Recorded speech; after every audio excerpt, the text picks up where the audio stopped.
New Orleans, Louisiana, April 1842. On a humid evening when the air hung thick as velvet over the French Quarter, a slave girl appeared at the most exclusive salon in the city, wearing diamonds that shouldn't exist, not imitation stones or colored glass. Real diamonds, a necklace worth more than most plantations, earrings that caught candlelight and threw it back like captured stars, and a bracelet that three of the city's most prominent jewelers would later swear contained stones they'd only seen once before, 20 years earlier, in a collection that had vanished under circumstances no one would discuss. Within 2 weeks of her appearance, the host of that salon would be found dead in circumstances the authorities would rule natural causes, despite evidence suggesting otherwise. Within a month, 5 of New Orleans' wealthiest families would be locked in a silent war, each searching for answers to questions they couldn't ask publicly. And within 3 months, the slave girl herself would disappear, leaving behind only the diamonds, arranged on a table in a pattern that those who saw it described as a message written in light and stone, a message that would haunt the city's elite for decades. Who was this girl who walked into New Orleans society wearing impossible wealth? Where did the diamonds come from? And what secrets did they represent that powerful families would rather burn the city than let emerge? Before we unravel what became known in whispered conversations as the Diamond Ghost Mystery, make sure you're subscribed and hit that notification bell.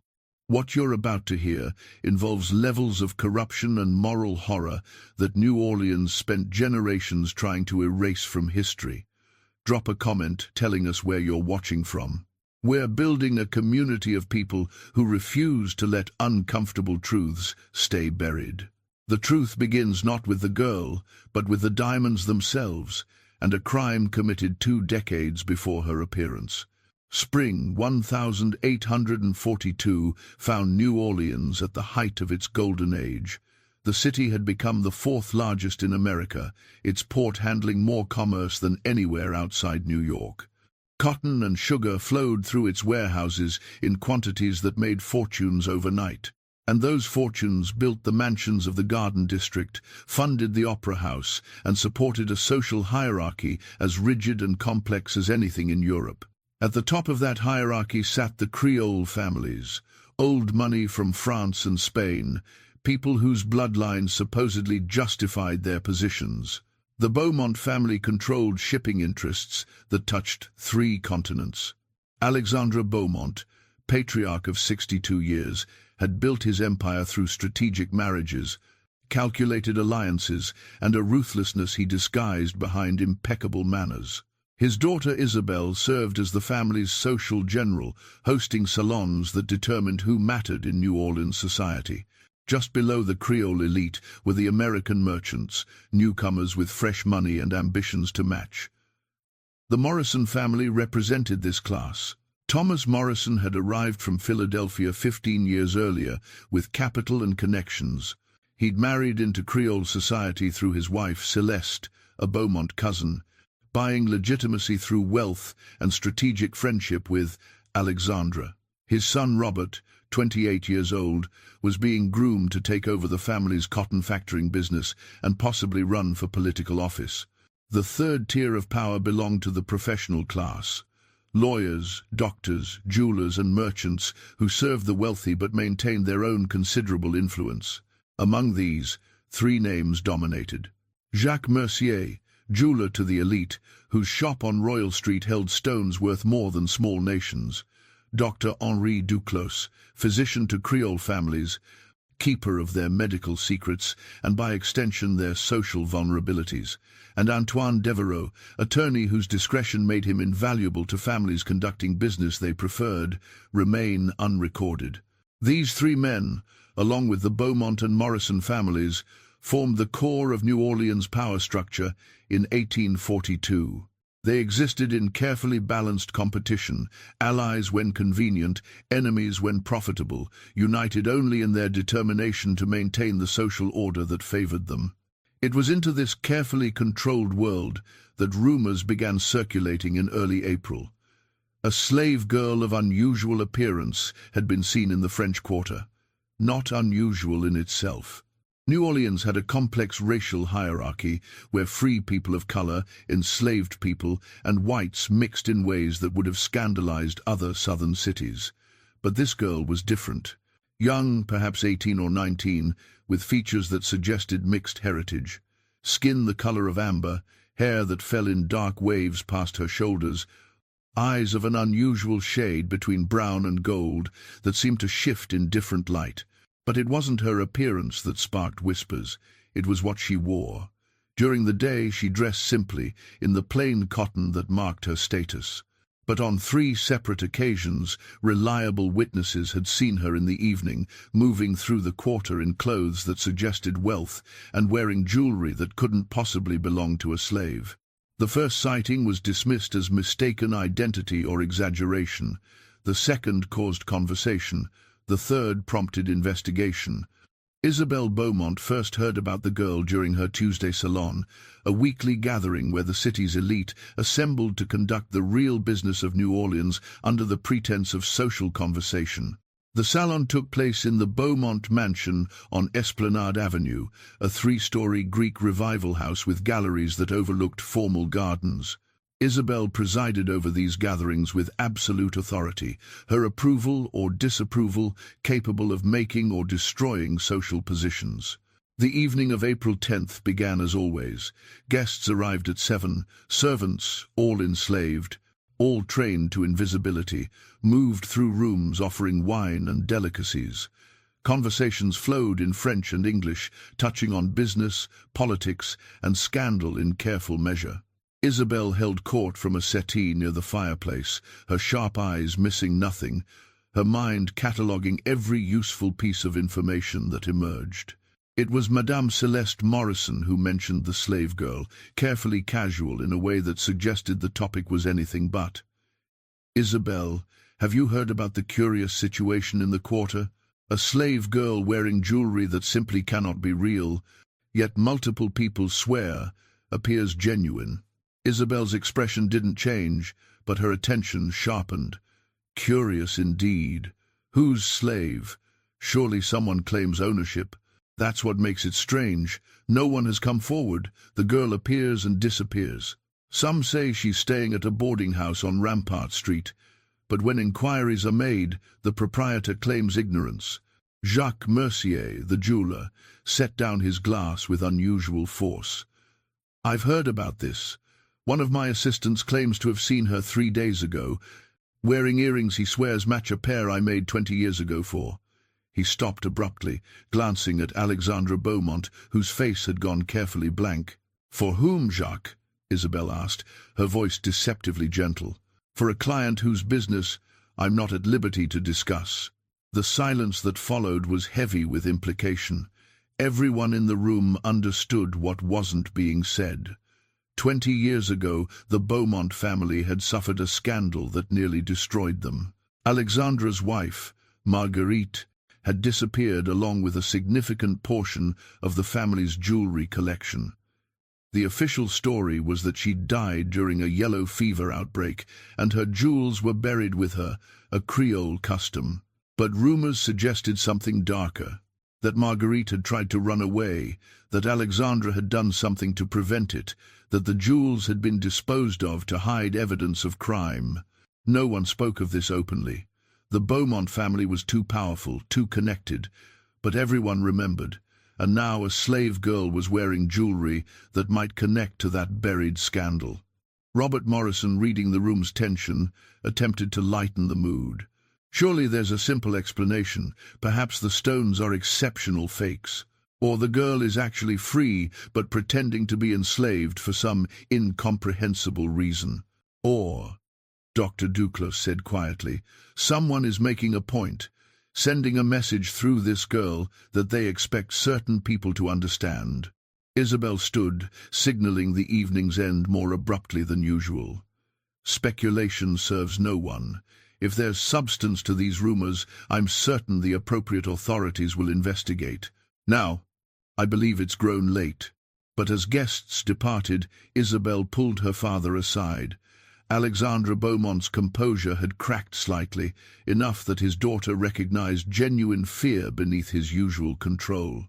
"The Thornwood diamonds," Alexandra said quietly once they were alone. "If that girl is wearing Marguerite's jewelry, then someone knows what happened. Someone has been waiting 20 years to use that knowledge. Perhaps the girl is simply a thief who acquired the jewels through normal criminal channels and chose to wear them publicly in the one city where they would be recognized. No, Isabel, this is deliberate. Someone wants us to see them. Someone wants us to know that our secrets aren't as buried as we thought." Isabel studied her father, seeing for the first time the old man beneath the powerful exterior. What really happened to Mother? Alexandra turned away, his voice barely audible. "Nothing that can be undone. Nothing that won't destroy us if it comes to light. We need to find this girl, quietly, before anyone else learns what she represents." But they were already too late. Because while the Beaumont Salon discussed the slave girl in hypotheticals, Thomas Morrison was having her followed by private investigators. Dr. Duclos was making inquiries through his network of contacts in the free black community, and Antoine Devereaux was reviewing property records and old court documents, searching for any transaction involving significant jewelry sales 20 years earlier. The girl they sought moved through New Orleans like smoke, visible but impossible to catch. She'd been seen at the French market at dawn, buying flowers from a vendor who later couldn't describe her face, only the diamonds that caught the rising sun. She'd attended Mass at St. Louis Cathedral, kneeling in the back pew, her jewelry creating enough distraction that the priest stumbled through his homily. She'd walked along the levee at dusk, the Mississippi behind her like molten metal, her diamonds competing with the sunset. And everywhere she appeared she was noticed, remembered, discussed, but never caught, never questioned, never identified with certainty.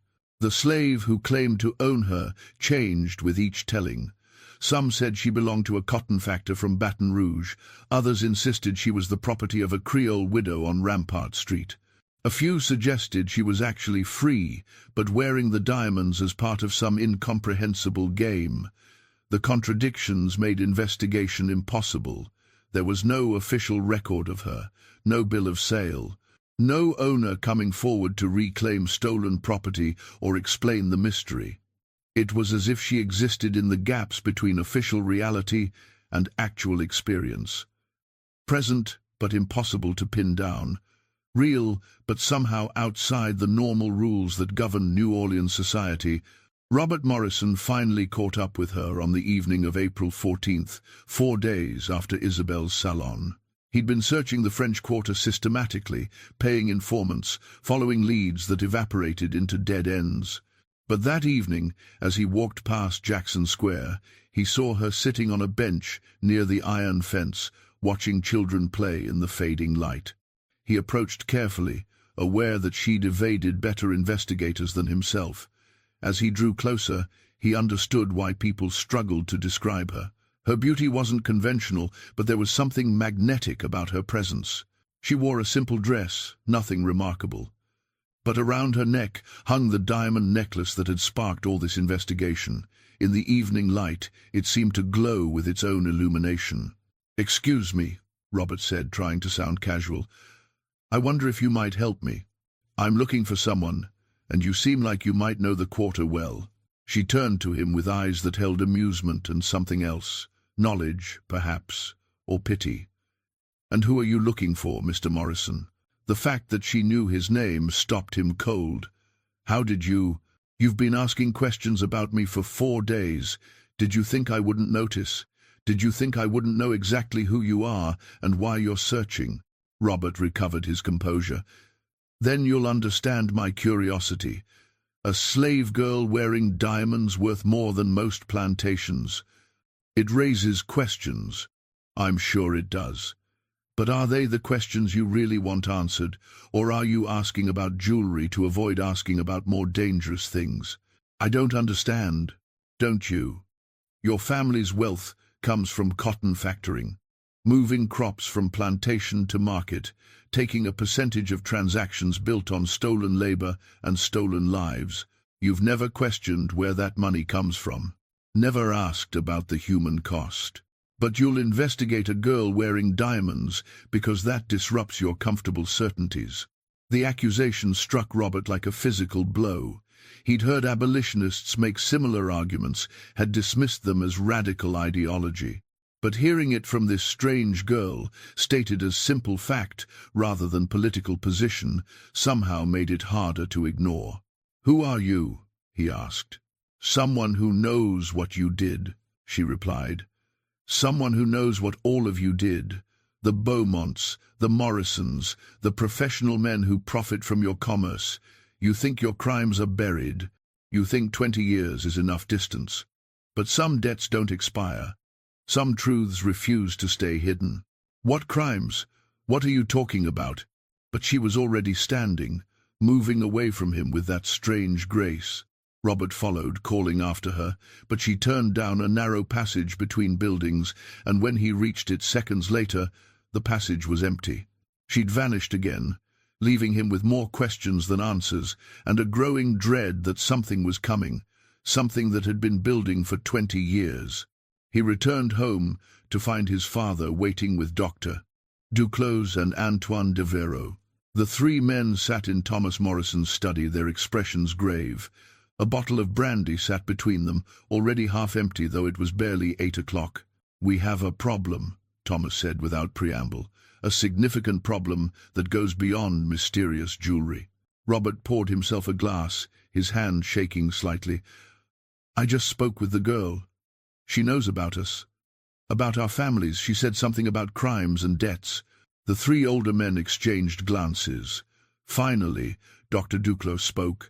20 years ago, there was an incident. Several of us were involved, including Alexandra Beaumont. It was handled quietly, expensively. Everyone who needed to be paid was paid. Every record that needed to disappear did disappear. We thought it was finished. What incident? A woman died. Alexandra's wife, Marguerite. The official story was yellow fever. The truth was more complicated. She'd discovered something about how her family's wealth was generated, about the slave trade and specific transactions that even by the standards of that commerce were unconscionable. She threatened to go public, to expose not just her family but everyone connected to their business, including us. Robert felt his stomach tighten. "And you killed her?" "We prevented a disaster," Antoine Devereux corrected coldly. "One woman's moral crisis would have destroyed a dozen families, ruined hundreds of people whose only crime was succeeding in the world as they found it. We made a choice. A difficult choice, but necessary. And the diamonds were supposed to have disappeared with her body. We disposed of her in the swamp outside the city. The jewelry should have gone with her, but apparently it didn't. Apparently, someone found her. Someone recovered the diamonds. And now, 20 years later, that someone is using them to send a message." Thomas Morrison leaned forward, his face haggard. "The question is who? Who found her?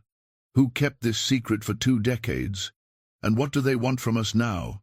Robert thought about the girl's strange words, about debts and truths refusing to stay hidden. Maybe they don't want anything from us. Maybe they just want us to know that they know. Maybe this is about revelation, not profit. "Then we're facing something worse than blackmail, Doctor," Duclos said quietly. "Blackmailers can be paid, bargained with. But someone seeking exposure, someone who wants the truth known regardless of cost, that's an enemy we can't buy off or threaten." The 4 men sat in silence, each contemplating the disaster approaching them. Outside, New Orleans continued its evening rhythms. Music drifted from nearby saloons. Carriages rattled past on cobblestone streets. The city breathed and moved, unaware that at its highest levels the foundation was beginning to crack. And somewhere in the French Quarter, the girl with impossible diamonds prepared for her next appearance. An appearance that would take place not in shadows or passages, but in the most public venue possible, at Isabelle Beaumont's salon, in front of everyone who mattered in New Orleans society. She would walk through the front door as if she belonged there. She would wear every diamond that Marguerite Beaumont had owned, and she would sit in Isabelle's drawing room, silent and beautiful and terrifying, while the city's elite confronted the physical manifestation of their buried crimes. The invitation she carried bore Isabel's forged signature, perfect in every detail. Getting past the door would be easy. What came after would be more complicated, but she'd waited 20 years for this moment. 20 years of planning, of gathering evidence, of preparing for the revelation that would shatter New Orleans' carefully maintained lies. Her name was Lisette. She'd been 10 years old when Marguerite Beaumont died in the swamp. 10 years old and enslaved by the Beaumont family. 10 years old and hidden in the carriage on the night they took Marguerite out to kill her. 10 years old and witness to everything. She'd escaped that night, running through the swamp with Marguerite's diamonds clutched in her small hands, the only thing she'd been able to save from the death she'd witnessed. She'd been raised by free people of color who'd found her half-drowned and terrified. She'd spent 2 decades learning everything she could about the men who'd killed her mistress, about their business dealings, their families, their vulnerabilities.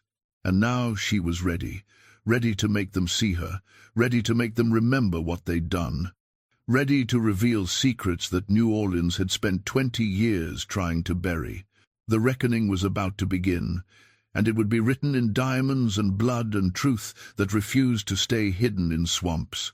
Isabel Beaumont's salon on the evening of April 17th would be remembered by those who attended as the night New Orleans society fractured, not visibly, not with dramatic confrontations or public scandal, but underneath the surface, in the careful silences and avoided gazes, everyone present understood that something fundamental had shifted, that the world they'd known was ending and something darker was emerging to replace it. The evening began normally. Guests arrived in their finest clothes, stepping from carriages into the gaslit entrance of the Beaumont mansion. Isabel received them in the main parlor, her smile precise and calculated, her words chosen to flatter and probe in equal measure. By 8 o'clock, 40 of New Orleans' most influential people had assembled. Merchants and planters, lawyers and doctors, Creole aristocrats and American newcomers, all united by wealth, by social position, and by unspoken agreements about what could and couldn't be discussed in polite company. Alexandre Beaumont stood near the fireplace, his posture rigid despite his casual conversation. He'd been drinking since afternoon, trying to steady nerves that hadn't troubled him in 20 years. Thomas Morrison sat nearby with his son Robert, both men watching the door with barely concealed anxiety. Dr. Duclos and Antoine Devereaux had positioned themselves near the exits, as if anticipating the need for rapid departure. They all felt it, the tension in the air, the sense that something was coming. Lisette arrived at 8:30, precisely when the salon had reached its full attendance. She wore a gown of deep blue silk that must have cost more than most people earned in a year, but it was the diamonds that drew every eye the moment she entered. Marguerite Beaumont's complete collection, pieces that hadn't been seen in public for 2 decades, a necklace of stones so perfectly cut they seemed to hold captured fire, earrings that swayed and caught light with every movement, bracelets on both wrists, a brooch at her throat, and a tiara that no slave, no free person of color, no one without royal blood should have dared to wear. The room fell silent. 40 conversations stopped mid-sentence as everyone turned to stare at this impossible apparition. A slave girl dressed as a princess, wearing jewelry that shouldn't exist, walking into the most exclusive salon in New Orleans as if she had every right to be there. Isabel Beaumont's face went white, then red, then white again. She started toward Lisette, fury and fear warring in her expression. But Alexandre caught her arm, his grip tight enough to bruise. "Not here," he hissed. "Not publicly.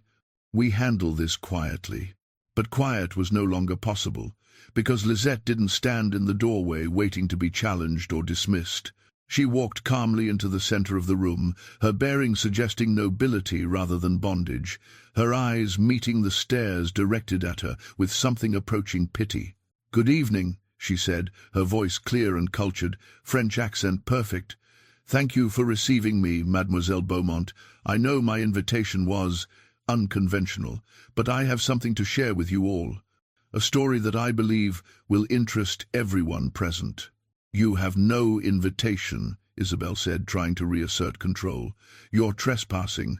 Someone summon the authorities immediately. By all means, Lisette replied calmly. Summon them. Let's make this as public as possible. I'm certain the newspapers would love to cover the arrest of a slave girl wearing diamonds that supposedly were buried with Marguerite Beaumont 20 years ago. I'm sure no awkward questions would be asked about how I came to possess them. The threat stopped everyone. The assembled guests looked at each other, beginning to understand that they were witnessing something far more significant than a social disruption. This was planned, calculated, a trap that had been years in the making. Robert Morrison stood, trying to defuse the situation. Perhaps we should hear what she has to say, privately. There's no need for this to become a spectacle. But that's exactly what it needs to be, Lisette said. A spectacle. Because what I'm about to reveal has been hidden in private for too long. It's time for truth to be spoken in public, in front of witnesses who can't pretend they didn't hear. She moved to the center of the room, turning slowly so everyone could see the diamonds clearly. These jewels belong to Marguerite Beaumont. I know because I was there the night she received them as a wedding gift. I was 10 years old, enslaved by the Beaumont family, assigned to serve Madame Marguerite in her personal chambers. I saw her wear these diamonds to parties and salons. I saw her take them off each night and lock them in her jewelry box. I saw everything that happened in her private life. Alexandra Beaumont's face had gone ashen. This is fantasy, the ravings of a delusional girl seeking attention. Is it? Then perhaps you can explain how I have these diamonds, how I know that Marguerite had a specific ritual for wearing them, that she always put on the left earring first, then the right, that she had a small scar on her collarbone, just beneath where the necklace clasp would rest, from a childhood accident involving broken glass, that she spoke French in public but English in private when she was tired or upset. The specificity of these details struck the room like physical blows. These weren't things a random person would know. These were intimate details that could only come from someone who'd been present, who'd observed closely, who'd been there. Isabel moved closer to Lisette, her voice dropping to a furious whisper. What do you want? Money? Freedom? Name your price and leave before you destroy yourself. I don't want anything you can give, Lisette replied quietly. What I want is for everyone here to understand what they're complicit in, what they've been ignoring, what they've been profiting from while pretending their hands are clean. She raised her voice so everyone could hear. 20 years ago, Marguerite Beaumont discovered something about her family's business, about how the Beaumont fortune was built. She learned that her father had been involved in the illegal slave trade, not just regular slavery, which was evil enough, but the international trade that had been banned by federal law.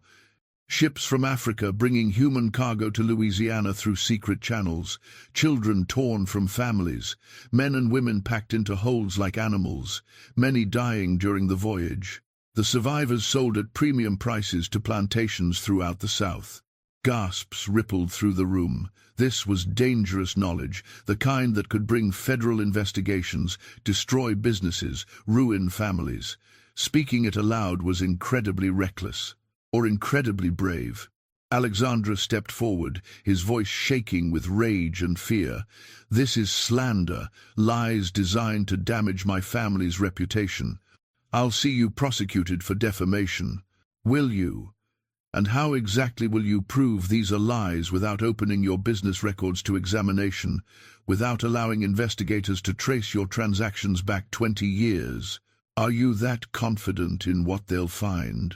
The question hung in the air, unanswered, because Alexandra wasn't confident, because the records existed, because Marguerite had been right about what her family was doing. Lisette continued, her voice steady despite the emotion building beneath the surface. Marguerite couldn't live with this knowledge. She couldn't sleep knowing her silk dresses and diamond jewelry and comfortable life were purchased with money earned from such horror. She told her husband she was going to expose the business, going to contact federal authorities, going to destroy the Beaumont empire rather than continue benefiting from it. That's when they decided she had to die, not just Alexandra but all of you who were complicit. She pointed at Thomas Morrison. Your cotton factoring business handled the crops from plantations worked by people brought in through illegal channels. You knew. You profited. She turned to Dr. Duclos.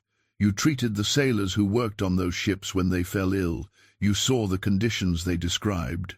You stayed silent. To Antoine Devereux, you created false documentation, bills of sale for people who were never legally enslaved, forged papers that made kidnapping look legitimate. Each accusation landed with devastating precision. The men she named couldn't deny the charges without lying, obviously, but confirming them would be admitting to federal crimes. We're getting ahead of ourselves, Dr. Duclos said, trying to sound calm despite the sweat on his forehead. Even if such activities occurred, which I'm not confirming, how does that connect to Marguerite Beaumont's death? She died of yellow fever. There was a physician's report. Yes, your report, Lisette said. The report you wrote after they paid you to declare a murdered woman died of natural causes. I know because I was there that night, hidden in the carriage. I heard everything. The room had gone deathly quiet. Every person present understood they were hearing something that could destroy multiple families. Something that should never be spoken aloud. Yet here they were, trapped between the social obligation to stay and the survival instinct to flee. Lisette's voice softened, taking on a quality that was almost dreamlike as she recounted what she'd witnessed. It was May 16th, 1822, a Thursday night. Marguerite had spent the day writing letters to federal authorities, documenting everything she'd learned. Alexandra discovered what she was doing. He went to Thomas Morrison, to Dr. Duclos, to Antoine Devereux, the men whose businesses would be destroyed if Marguerite succeeded. Together they decided what had to be done. They came to the Beaumont house after midnight. I was sleeping in the small room off Marguerite's chambers, the place where I stayed in case she needed anything during the night. I woke to voices, angry, desperate voices. I looked through the crack in the door and saw them, 5 men surrounding Marguerite, Alexandra, Thomas, Henri, Antoine, and one other I didn't recognize at the time. Later I learned he was Jacques Mercier, the jeweler. Jacques Mercier, who'd been silent until now, made a choking sound. His face had gone grey, his hands trembling as he set down his glass before it fell. Marguerite was calm, Lisette continued. She told them she'd already sent the letters, that it was too late to stop the truth from emerging. But Alexandra said the letters wouldn't matter if she wasn't alive to testify.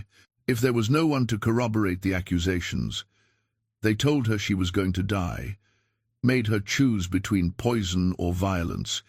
She chose poison, drank it herself rather than let them force it down her throat.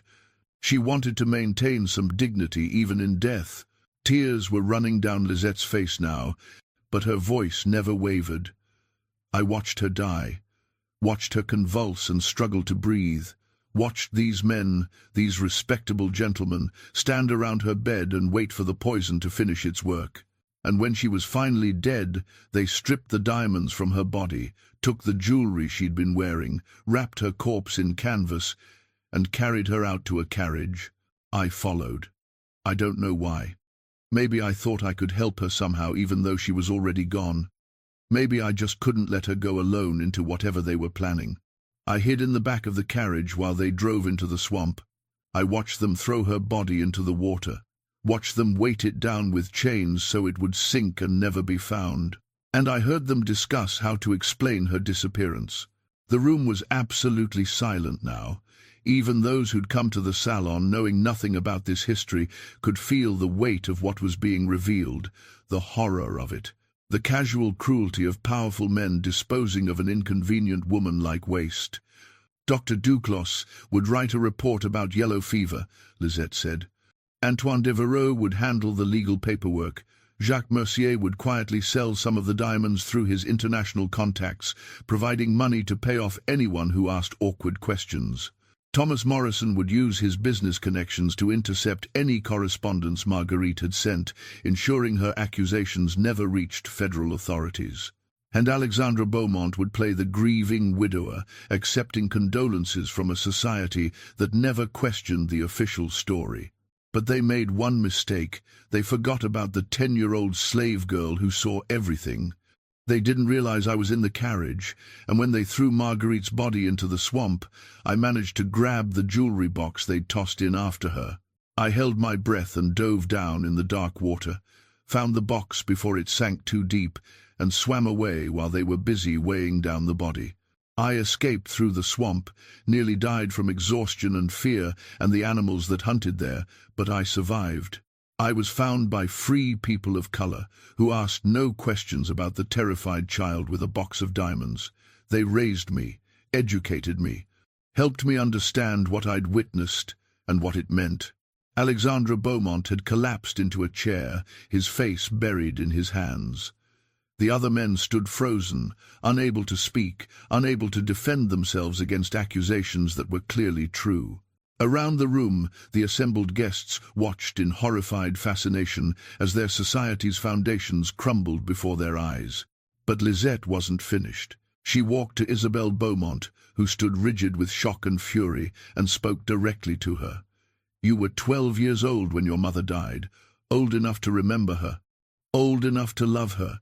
Did you never question the official story? Did you never wonder why a healthy woman suddenly died of fever with no other cases reported in the city that season? Did you never ask your father about the inconsistencies?" Isabel's voice was barely a whisper. He said she died peacefully, that it was quick, that she didn't suffer. He lied.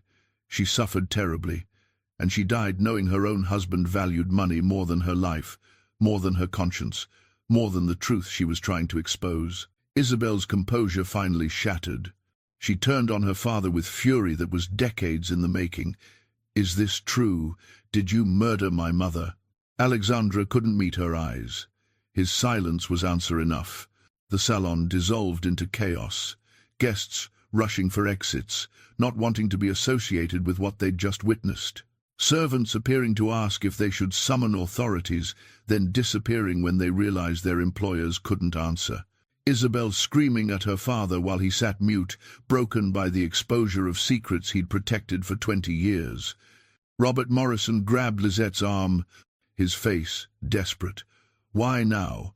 Why wait 20 years to reveal this? Why not go to authorities when you first escaped? Because I was a child, a slave. No one would have believed me. No one would have investigated based on the word of a 10-year-old black girl against 5 prominent white men. I needed time. Time to grow up. Time to gather evidence. Time to understand how power works in this city, and how to use that understanding against the men who wielded it. What evidence? You have testimony but no proof. Lisette smiled, and the expression held no warmth. Don't I? The diamonds are proof that Marguerite's jewelry didn't go into her grave. The documents I've compiled over 20 years, tracing your father's transactions with illegal slave traders, are proof. The letters Marguerite sent, that I've recovered from various sources, are proof. And most importantly, I have the testimony of others who were involved. Sailors who worked those illegal ships, clerks who handled the paperwork, people you paid off to stay silent, who kept records as insurance. All of it documented, all of it ready to be delivered to federal authorities. She pulled a leather portfolio from beneath her shawl, one she'd been carrying concealed all evening. Everything is here. 20 years of investigation compiled into evidence that will destroy not just your families, but the entire network of illegal trade you built. I've made multiple copies, given them to people you can't intimidate or silence.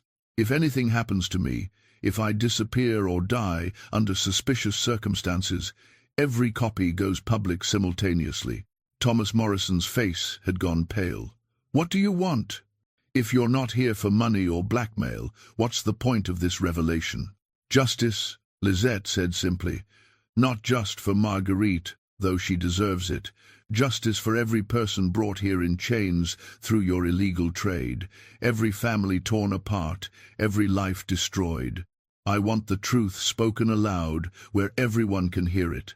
I want you to face consequences for what you've done, and I want you to know that evil doesn't stay buried forever. That eventually, always, the truth emerges. She walked toward the door, then turned back for one final statement. I'll be at the federal courthouse tomorrow at noon with all my evidence. I encourage anyone who values justice over comfort to meet me there. And to those of you who've just learned tonight what your society is built on, ask yourselves what you're going to do with that knowledge. Ignorance is no longer an option. You've heard the truth. Now you must decide what that means for who you want to be. With that, Lisette walked out of the Beaumont mansion, her diamonds catching the gaslight one last time before she disappeared into the New Orleans night. Behind her, she left a room full of people who would never be the same, who would spend the rest of their lives deciding whether to acknowledge what they'd heard or try to bury it deeper than Marguerite Beaumont's body. The city's elite stood at a crossroads, and the choice they made in the coming hours would determine whether New Orleans faced its darkness or drowned in it. The hours following Lisette's departure from the Beaumont salon were marked by frantic activity across New Orleans' elite circles. Messengers rode through the night, carrying urgent summons. Men who rarely left their beds before noon dressed in darkness and traveled to secret meetings. And in parlors and studies throughout the Garden District, desperate conversations unfolded about how to contain a disaster that was already beyond containment. Alexandre Beaumont sat in his study with the remains of his inner circle. Thomas Morrison, Dr. Duclos, and Antoine Devereaux had stayed after the other guests fled. Jacques Mercier had disappeared immediately, claiming sudden illness, but everyone knew he was simply the first to abandon the sinking ship. Isabelle had locked herself in her chambers, refusing to speak to her father, her silence more damning than any accusation. "We need to discredit her," Thomas said, pacing the length of the study, "before she reaches the courthouse, before federal authorities take her seriously. We claim she's mentally unstable, a slave suffering from delusions. We can find doctors willing to testify to that." 40 people heard her testimony tonight, Dr. Duclos replied wearily.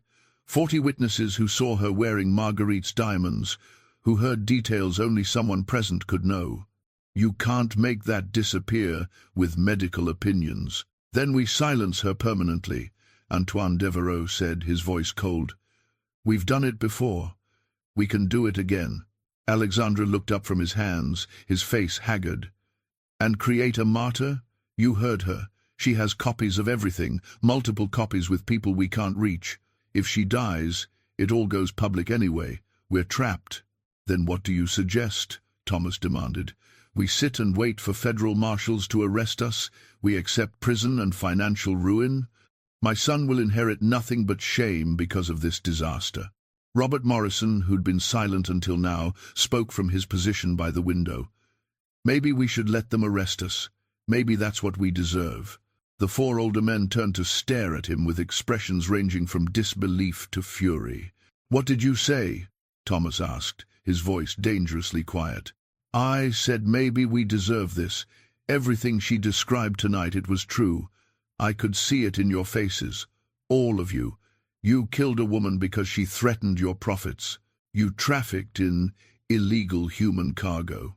You built empires on suffering and called it business. Maybe consequences are appropriate." Thomas crossed the room and struck his son across the face, the sound sharp in the quiet study. "You don't understand the world you live in, the comfort you enjoy, the education you received, the opportunities available to you. All of it exists because men like us made difficult decisions, made necessary compromises." Robert touched his burning cheek, his eyes meeting his father's without flinching. "Murder isn't a compromise. It's evil. And I'm done pretending otherwise." He walked toward the door, then paused. "I'm going to the courthouse tomorrow. I'm going to testify about what I know, not because I'm brave or moral, but because I can't carry this anymore. The weight of it, the knowledge that everything I am is built on atrocity." After Robert left, the 4 men sat in heavy silence, each contemplating their options, each understanding that the world they'd known was ending and they couldn't stop it. But they could still try. And desperation makes men dangerous. Across the city, in a small room above a bakery on Rampart Street, Lisette wasn't sleeping. She sat at a small desk, writing letters by candlelight. Letters to people who'd helped her over the years. Thanking them. Releasing them from any obligation. Making sure they understood that what came next might be dangerous and they owed her nothing. She knew the powerful men she'd exposed wouldn't surrender easily. Knew they would try to silence her despite the copies of evidence she'd distributed. Knew that walking to the courthouse tomorrow might be the last thing she ever did. But she'd made peace with that possibility years ago. Justice was worth dying for. Truth was worth dying for. Making sure Marguerite Beaumont's murder wasn't forgotten was worth whatever price Lisette might pay. A soft knock interrupted her writing. She tensed, hand moving to the knife she kept beneath her pillow. But the voice that followed was familiar. "It's me. Can I come in?" She opened the door to find Robert Morrison standing in the dim hallway, his face still showing the mark where his father had struck him. He looked younger than his 28 years, vulnerable and lost. "Mr. Morrison, I didn't expect to see you again. I needed to talk to someone who might understand. May I?" She gestured him inside, wary but curious. Robert sat heavily in the room's single chair, his head in his hands. "I didn't know," he said quietly, "about my father's involvement in your mistress's death. I knew our business wasn't entirely clean. I knew we dealt with plantation owners who acquired slaves through questionable channels. But I didn't know about the murder, about the illegal trade, about any of it specifically. And now that you do know, I feel like I'm suffocating, like every breath I take is stolen, every dollar I spend was earned through horror. How do you live with that? How do you function knowing you're complicit in monstrous things?" Lisette studied him with something approaching sympathy. "You can't. Not without changing, not without doing something to balance the scales. That's why I'm going to the courthouse tomorrow. It won't undo what was done. Won't bring Marguerite back or free the people who suffered because of your father's business. But it's something. It's truth spoken, where lies have been protected. I want to help. I want to testify, but I'm afraid. Of your father? Of myself. Of discovering I'm capable of the same evil. I look at my father, at Beaumont, at the others, and I see myself in 20 years, justifying cruelty as necessity, calling horror by softer names, protecting comfort over conscience. Then don't become that," Lisette said simply. "Make different choices. It's not complicated. It's just difficult." Robert looked at her, really looked at her for the first time. Seeing not a slave girl or a mysterious figure wearing diamonds, but a woman who'd survived something terrible and spent 20 years fighting to make it mean something. "How old were you when you saw Marguerite die?" 10. "And you carried that alone all these years? The knowledge, the weight of it. How?" "I wasn't alone. The people who found me, who raised me, they shared the burden. And I had a purpose. Revenge, maybe, or justice. The line between them gets blurry sometimes. But it kept me moving forward, kept me from drowning in what I'd witnessed." They sat in comfortable silence for a moment. Two people from completely different worlds, connected by the horror that linked all of New Orleans society if you looked beneath the surface long enough. "I should go," Robert said finally. "I just wanted you to know that not everyone in that room tonight will stand against you tomorrow. Some of us will stand with you, for whatever that's worth." After he left, Lisette returned to her letters, but now she wrote with something approaching hope. Maybe this wasn't just about destruction. Maybe it was about the possibility that some people, given the chance to see clearly, would choose better than their fathers had. The next morning broke humid and grey, storm clouds gathering over the city like judgment waiting to fall. Lisette dressed carefully in the same blue silk gown she'd worn to the salon. The diamonds went back on, each piece a statement. She was no longer hiding, no longer pretending. This was who she was, the witness who survived. The child who grew into a woman capable of demanding justice. She left the boarding house at 10 o'clock, giving herself plenty of time to walk to the courthouse. The streets were busy with morning commerce, vendors selling flowers and fish, children running errands, the city conducting its daily business unaware that something significant was about to occur. But Lisette noticed the men following her. 3 of them, trying to look casual but keeping her in sight, hired thugs, most likely, sent to prevent her from reaching the courthouse, or to silence her if the opportunity presented itself. She changed her route, moving into more crowded areas where violence would be difficult. The men followed, staying close but not yet acting. They were waiting for the right moment. A quiet street, an empty alley, somewhere they could do what they'd been paid to do without witnesses. Lisette had anticipated this, had prepared for exactly this scenario. She'd survived the swamp at 10 years old. She wasn't going to die in the streets at 28 without a fight. She turned down Exchange Alley, a narrow passage between buildings that connected Royal Street to Bienville. The men followed, seeing their opportunity. The alley was empty at mid-morning, most businesses not yet open, perfect for what they intended.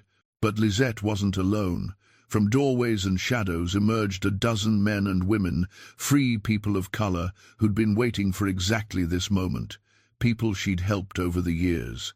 People who owed her their freedom, their lives, their futures.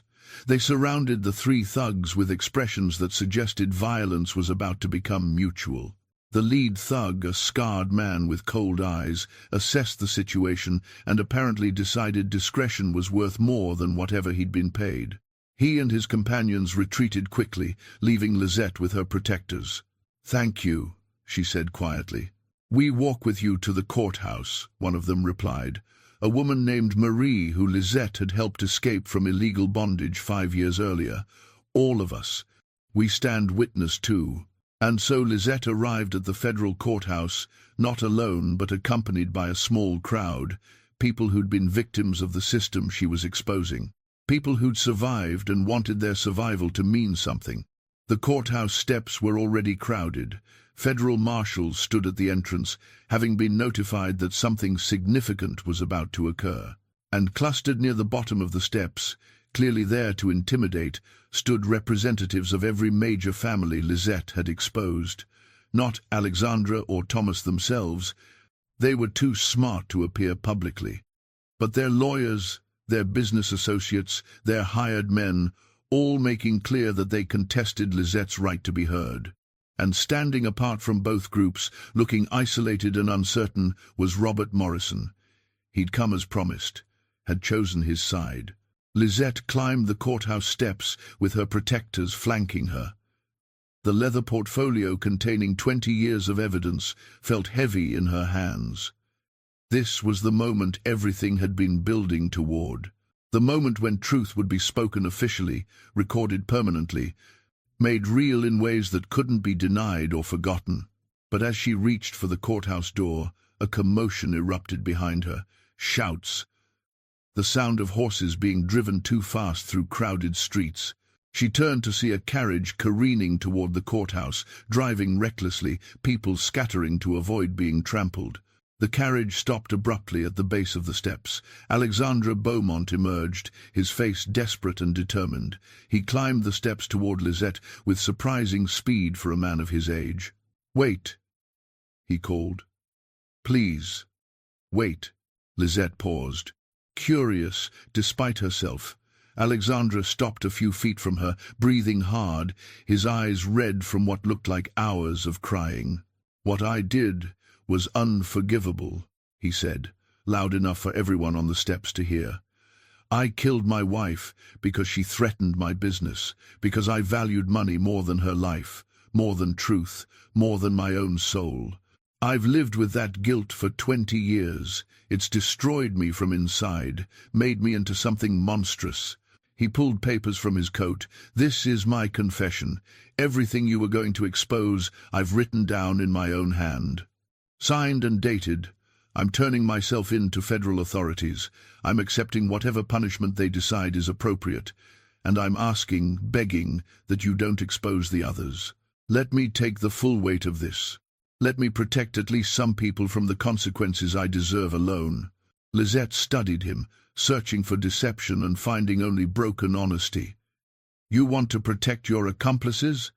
The men who helped you murder your wife? I want to protect my daughter, my household, the innocent people who've benefited from my crimes without knowing their source. I'm guilty. I accept that, but I'm asking for mercy for those around me. The same mercy you showed Marguerite? Alexandra flinched. No, I showed her no mercy. That's my eternal shame. I'm not asking you to forgive me. I'm asking you to let my confession be enough. Let me pay the price without dragging down everyone connected to me. Lisette felt the weight of decision. She'd spent 20 years planning to destroy everyone involved, to make sure all of them faced consequences. But looking at Alexandra's broken face, at Isabel watching from her carriage with tears streaming down her cheeks, at Robert who'd found the courage to testify despite everything, she wondered if there might be another way. Your confession, she said finally. It needs to include everything, every name, every transaction, every crime. And you accept full punishment under federal law for trafficking in illegal slave trade and murder. Yes, all of it. And the others? Thomas Morrison, Dr. Duclos, Antoine Devereaux, they make restitution. Not to me, to the people they hurt. They establish funds for freed slaves. They use their influence to fight against the systems they profited from. They spend the rest of their lives trying to balance the scales they tip toward evil. Alexandra nodded, hope flickering in his eyes. I'll make sure of it, I swear. And the truth still comes out. Your confession becomes public record. Everyone knows what you did, your reputation, your family's standing, all of it destroyed. That's not negotiable. I understand. Lisette looked at the federal marshals waiting at the courthouse door, at the crowd that had gathered, sensing something historic was occurring, at Robert Morrison, who'd chosen conscience over comfort, at Marie and the others who'd walked with her because they understood what justice meant when you'd been denied it your whole life. Then we have an agreement, she said finally.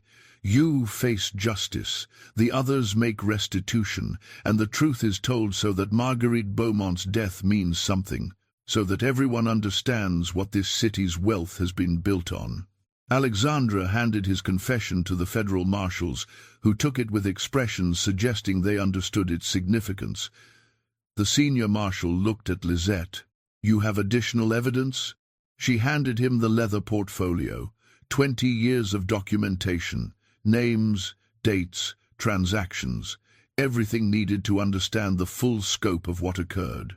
The marshal flipped through the papers, his face growing grimmer with each page. Finally, he looked up at the assembled crowd. This is now a federal matter. I'm placing Alexandra Beaumont under arrest for murder and trafficking in illegal human cargo.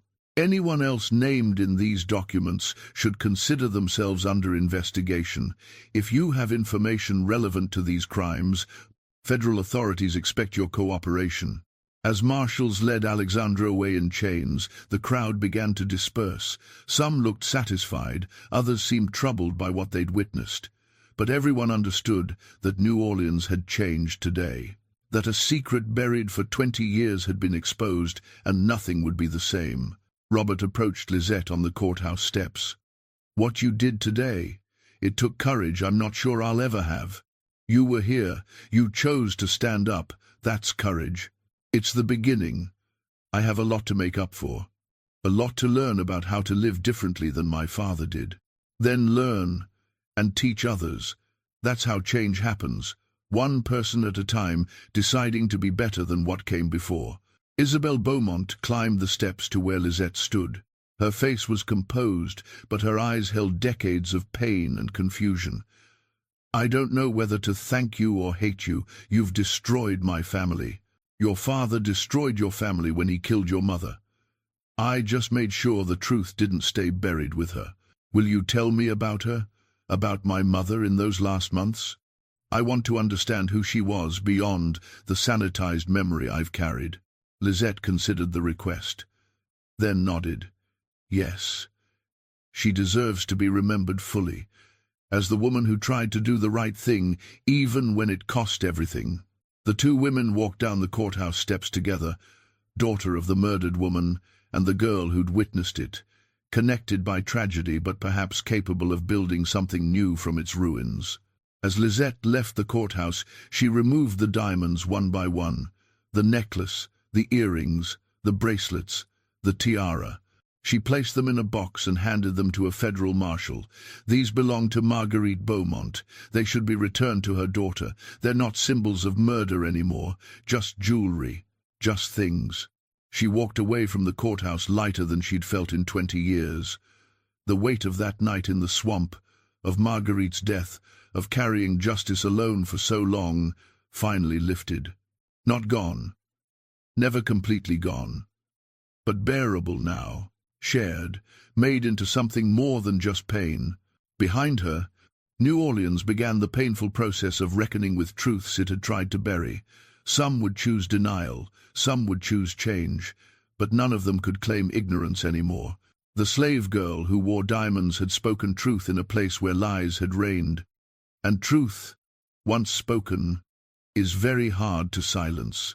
The trial of Alexandre Beaumont began 3 weeks after his confession on the courthouse steps. Federal prosecutors moved quickly, recognizing that the case represented something larger than one man's crimes. It was an opportunity to expose the infrastructure of illegal slave trading that had persisted in Louisiana despite federal prohibition. An opportunity to demonstrate that wealth and social position couldn't shield people from consequences indefinitely. The trial was held in the same courthouse where Lisette had delivered her evidence, but this time the proceedings were formal, recorded, and covered by newspapers throughout the South. Every day, the courtroom filled with spectators. Some came to witness justice, others came hoping to see the prosecution fail, to watch the old order reassert itself and prove that men like Beaumont couldn't really be held accountable. Lisette attended every day of the trial, sitting in the public gallery with Marie and others who'd walked with her to the courthouse. She wore simple clothes now, no longer needing diamonds to command attention.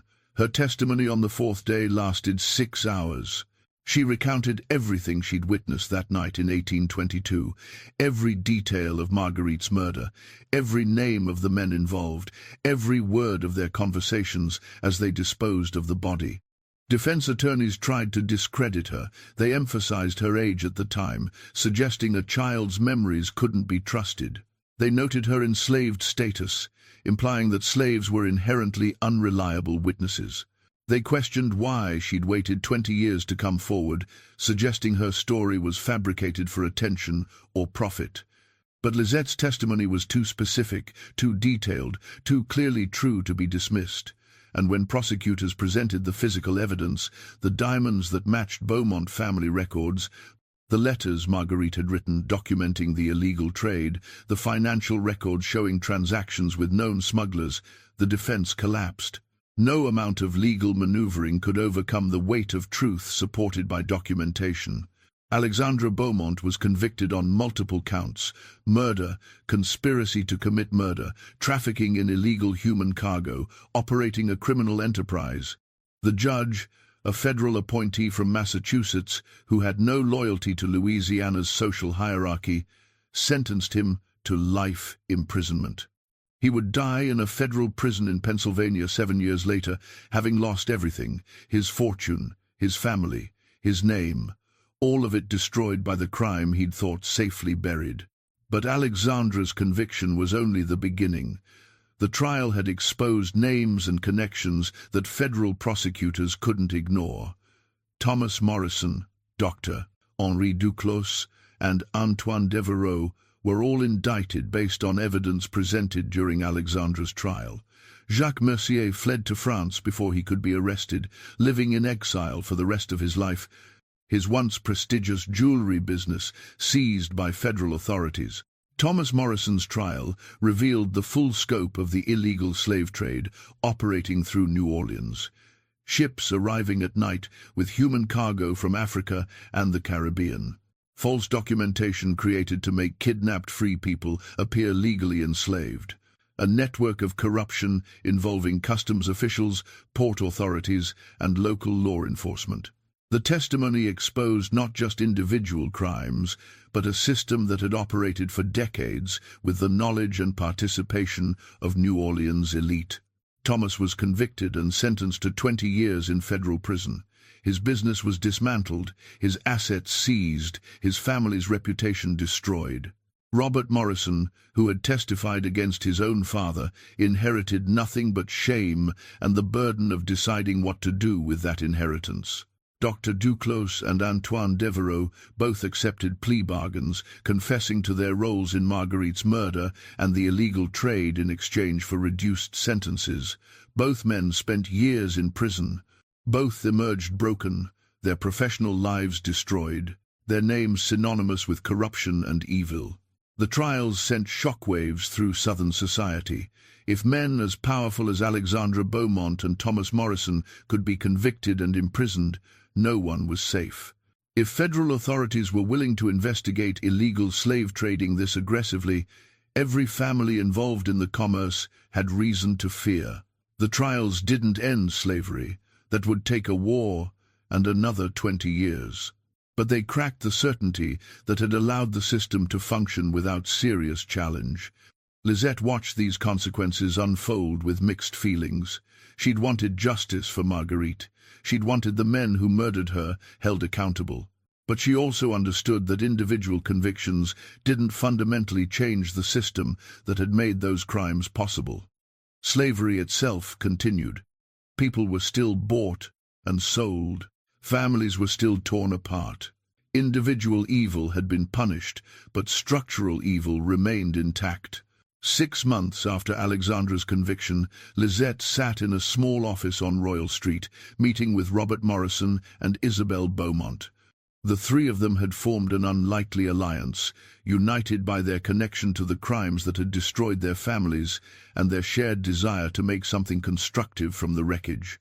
"We want to establish a foundation," Robert said, laying papers on the desk between them. "Using what remains of my family's assets and Isabel's inheritance. Money to help enslaved people purchase their freedom. Resources for free people of color seeking education and employment. Legal assistance for those challenging their bondage. It won't undo what was done," Isabel added. "It won't bring my mother back or free the people your father trafficked. But it's something. It's an attempt to use money earned through evil for something constructive." Lisette studied the documents carefully. The foundation would be real, substantial, funded with enough capital to make a genuine difference. It represented a fortune diverted from supporting slavery to undermining it. A small victory, perhaps, but meaningful. "I'll help," she said finally. "But on one condition. The foundation's work must be public, not hidden, not subtle. It needs to be visible enough that other wealthy families see it and understand they have a choice. They can keep profiting from slavery, or they can use their resources to fight against it. They need to see that the second option exists." "Agreed," Robert said. "We'll make it public. We'll make it a challenge to others like us." The foundation they established became one of the first of its kind in the South. Over the following years, it would help hundreds of enslaved people purchase freedom. It would fund schools for free black children. It would provide legal assistance to people challenging their bondage, and it would serve as a model for others who wanted to use wealth constructively rather than just accumulating it through exploitation. But the foundation was only one response to the trials. New Orleans as a whole struggled with what had been revealed. Some families doubled down on their support for slavery, seeing the prosecutions as federal overreach rather than justice.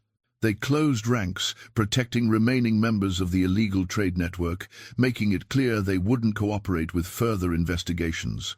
Others, particularly younger people like Robert, began questioning the system they'd inherited. Not just the illegal trade, but slavery itself.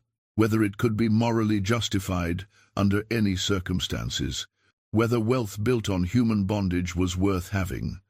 These questions created divisions in families, ended friendships, realigned social networks. The comfortable certainty that had characterized New Orleans' elite society was gone, replaced by moral confusion and contested values. The city's free black community watched these developments with cautious hope. The trials had demonstrated that white men could be held accountable for crimes against black people. That testimony from black witnesses could be credited by courts. That justice was at least theoretically possible, even in a slave society. These were significant shifts, even if they didn't fundamentally alter power dynamics. Lizette became a figure of significance in New Orleans' free black community. People sought her counsel, asked her to speak at gatherings, wanted to learn from her experience of bringing powerful men to account. She was reluctant at first, uncomfortable with the attention, but she came to understand that her story had value beyond personal vindication.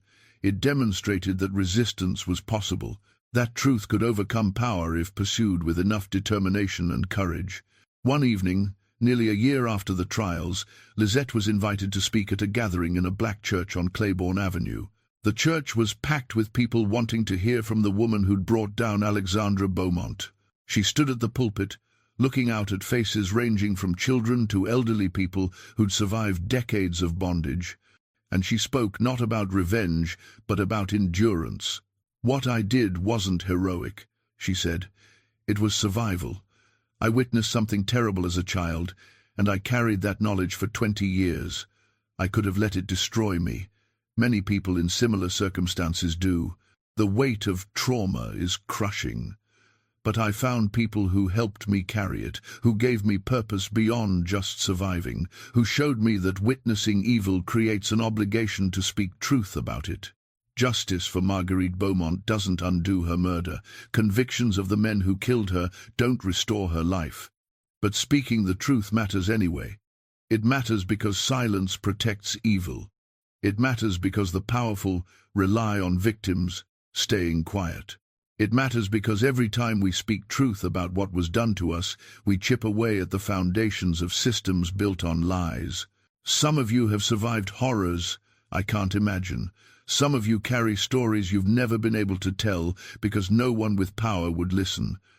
I'm telling you tonight that your stories matter. Your testimony matters. Your truth matters, even if it never reaches a courtroom or results in convictions. Speaking truth is an act of resistance. Remembering is an act of resistance. Surviving is an act of resistance. The system that enslaves people wasn't built in a day. It won't fall in a day, but it will fall. Systems built on evil always eventually collapse under their own weight. Our job is to survive until that collapse, to preserve our stories, to pass our truths to the next generation, to make sure that when this evil system finally dies, as it will, there's a record of what it did and who fought against it. The response to her speech was overwhelming. People wept. People stood and shared their own stories. People who'd been silent for years found voices in that church, speaking truths about their experiences that had never been spoken aloud before. And Lizette understood that this was part of what justice looked like. Not just courtroom convictions, but communities finding space to acknowledge pain and resistance. The foundation established by Robert and Isabel continued its work, and as it did, something unexpected happened. Other wealthy families began contributing. Small amounts at first, donations made anonymously to avoid social censure, but gradually, more openly. The trials had shaken some people's certainty, had made them question whether the wealth they enjoyed justified the system that produced it. Not everyone, not even most, but enough to matter. By 1845, 3 years after the trials, New Orleans had changed in ways both subtle and significant. The illegal slave trade had been disrupted, though not eliminated entirely. Federal authorities maintained a presence, investigating suspicious shipments and questionable documentation. Some families had withdrawn from the commerce entirely, recognizing the legal risks weren't worth the profits. Others had become more careful, more secretive, more willing to bribe officials to look the other way. The social hierarchy remained largely intact. Creole families still dominated, wealth still determined position, slavery still provided the foundation for Louisiana's economy. But cracks had appeared in the edifice. Questions that couldn't be asked in 1842 were being discussed by 1845. Not openly, not in polite company, but in private conversations between people willing to acknowledge doubt. Lisette eventually left New Orleans. The city held too many ghosts, too many memories of that night in the swamp. She traveled north, settling eventually in Boston, where she could live as a free woman without constantly looking over her shoulder for men sent to silence her. But she stayed in contact with Robert and Isabel, watching from a distance as they continued the Foundation's work. She never married, never had children. Some who knew her said she'd given her life to Marguerite's memory, that justice for her mistress had consumed everything else. Others said she'd simply recognized that her value lay in telling a story no one else could tell, in being a witness to things that powerful people wanted forgotten. In 1857, 15 years after the trials, Lisette received a letter from Isabel. Alexandre Beaumont had died in prison. His last words, according to a guard who was present, were, "Forgive me, Marguerite. Forgive me." He'd spent his final years in relative isolation, shunned even by other prisoners who understood what he'd done. His death prompted a brief resurgence of newspaper coverage, reminding people of the trials and the corruption they'd exposed. Isabel wrote that she'd visited her father once in prison 2 years before his death. She'd needed to confront him, to hear directly from him why he'd valued money more than his wife's life. Alexandra had no good answer. He'd tried to explain about pressure and expectations and the way business was done, but stripped of his wealth and power, sitting in a prison cell, those justifications sounded as hollow as they were. "He asked me to forgive him," Isabel wrote to Lisette. "I told him I couldn't. That forgiveness wasn't mine to give, it was my mother's, and she was beyond reach of his apologies. He wept then. I'd never seen my father cry before. It didn't make me feel better. It just made me sad that it took losing everything for him to recognize what he'd done." Lisette wrote back, telling Isabel that her mother would be proud of the woman she'd become, that Marguerite's death had been terrible and wrong, but that something constructive had grown from the tragedy. The Foundation had helped hundreds of people. Isabel's testimony about her mother's principles had inspired others to question the system. Good hadn't erased evil, but it had responded to it in ways that mattered. If you're moved by stories of resistance and buried truths finally brought to light, you'll want to explore more of these forgotten histories. Here at the Sealed Room, we specialize in uncovering the stories that powerful people tried to erase. Stories of people who fought against impossible odds, who demanded justice when justice seemed impossible, who refused to let evil go unchallenged. Subscribe so you don't miss these investigations into America's hidden past. These stories deserve to be remembered. The Civil War came in 1861, 19 years after Lisette's confrontation on the courthouse steps. The foundation she'd helped establish continued its work throughout the war, assisting formerly enslaved people in establishing new lives. Robert Morrison served in the Union Army, one of relatively few white Southerners who fought to end slavery. He survived the war and spent his remaining years teaching at a school for freed people in Atlanta. Isabel Beaumont used her remaining wealth to support Reconstruction efforts, working to build a society that didn't depend on bondage. Lisette lived to see slavery abolished. She was 42 years old when the 13th Amendment was ratified, old enough to remember clearly the world before and to appreciate the magnitude of what had changed. She wrote in her journal that day, "Marguerite fought for this, died for it. Her death didn't directly cause this victory, but it was part of the larger struggle. Every person who resisted slavery, every voice that spoke truth about its evil, every act of courage and defiance, all of it added up to this moment. I'm grateful to have survived long enough to see it." She died in 1873 at age 51, outliving Alexandra Beaumont by 16 years. Her obituary in Boston newspapers noted her role in exposing corruption in New Orleans, but didn't capture the full scope of her life. How she'd been enslaved as a child, how she'd witnessed murder, how she'd survived the swamp and 20 years of gathering evidence. How she'd stood on courthouse steps wearing diamonds and demanded justice from men who'd thought themselves beyond accountability. But those who'd known her passed her story down, and in New Orleans, in the community of people who'd walked with her to the courthouse, her memory was preserved. She became an example of what courage looked like, of what persistence could accomplish, of how one person refusing to stay silent could change things.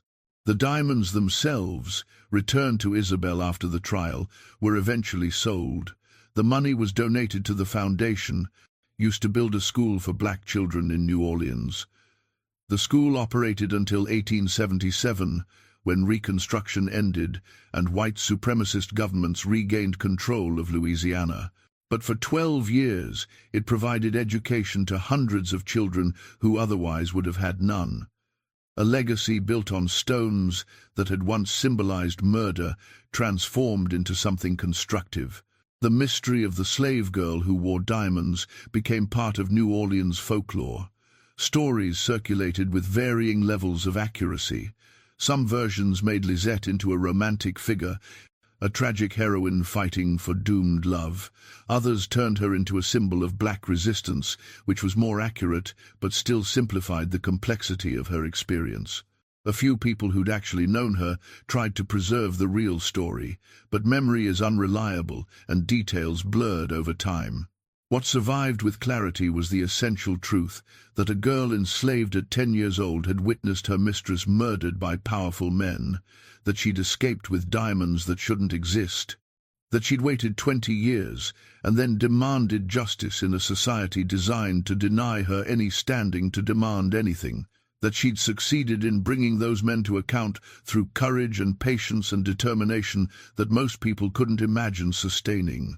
The story reminds us of several uncomfortable truths about American history, that the wealth of elite families was often built on crimes they went to great lengths to hide. That murder and corruption were tools of business for people who considered themselves respectable. That the slavery system created conditions where such crimes could occur with relative impunity. And that resistance existed even in the darkest times, even when it seemed futile, even when the powerful appeared invulnerable. Lisette's story also reveals something about the nature of justice in an unjust society. She got convictions, she saw powerful men imprisoned, she exposed corruption that shocked the nation. But slavery continued for 2 more decades after her testimony. The structural evil that had made Marguerite's murder possible remained intact.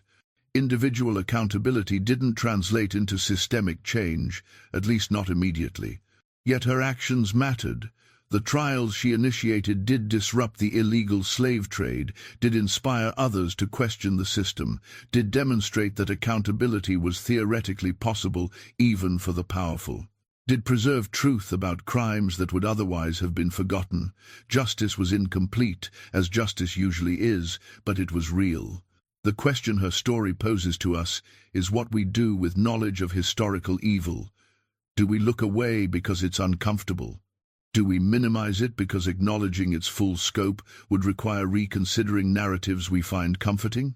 Or do we face it directly, understanding that only by acknowledging what happened can we work to prevent similar evils? Lisette chose to face it, to speak truth about what she'd witnessed even when doing so was dangerous, to demand justice even when justice seemed impossible, to survive not just physically but morally, maintaining her humanity despite experiencing inhumanity. That choice cost her a normal life, cost her the possibility of forgetting, cost her peace. But it preserved truth, and truth once preserved has power that extends far beyond the individual who speaks it. What do you think drove men like Alexandre Beaumont to murder rather than face exposure of their crimes? How do we reckon with wealth that was built on such foundations? What would it mean to truly address the legacy of slavery and the violence used to maintain it? Leave your thoughts in the comments. These conversations are how we process difficult history together. If this story moved you, if it made you think differently about New Orleans or American history or the nature of justice, share it with someone. These stories need to be told. These truths need to be remembered. Subscribe so you're notified when we post new investigations into buried histories. Hit that notification bell so you don't miss the next story we uncover. And remember, history isn't just about understanding the past. It's about recognizing patterns that continue into the present, the willingness to commit crimes for profit, the impulse to bury evidence rather than face accountability, the way power protects itself through silence and intimidation. These aren't just historical phenomena, they're ongoing realities that require ongoing resistance. Lisette understood that. She survived not just to get justice for Marguerite Beaumont, but to demonstrate that resistance was possible. That truth could overcome power if pursued with enough courage and determination. That victims of injustice didn't have to accept the roles powerful people assigned them. Her legacy isn't just the convictions she secured or the foundation she helped establish, it's the example she set. Of survival becoming resistance, of witnessing becoming testimony, of one person's courage rippling outward to inspire others. The slave girl who wore diamonds walked into New Orleans' most exclusive salon and shattered the comfortable lies that sustained its elite society. She forced confrontation with buried crimes. She demanded accountability from people who'd thought themselves beyond reach. And she did it all, knowing she might not survive the attempt. That's the power of truth, spoken by someone who refuses to stay silent. That's the legacy of Lisette, who wore diamonds not as ornaments but as evidence, who transformed jewelry meant to symbolize wealth into weapons against the people who'd accumulated that wealth through murder and trafficking. Her story was nearly lost. New Orleans tried to forget it, tried to bury it as deeply as Marguerite Beaumont's body.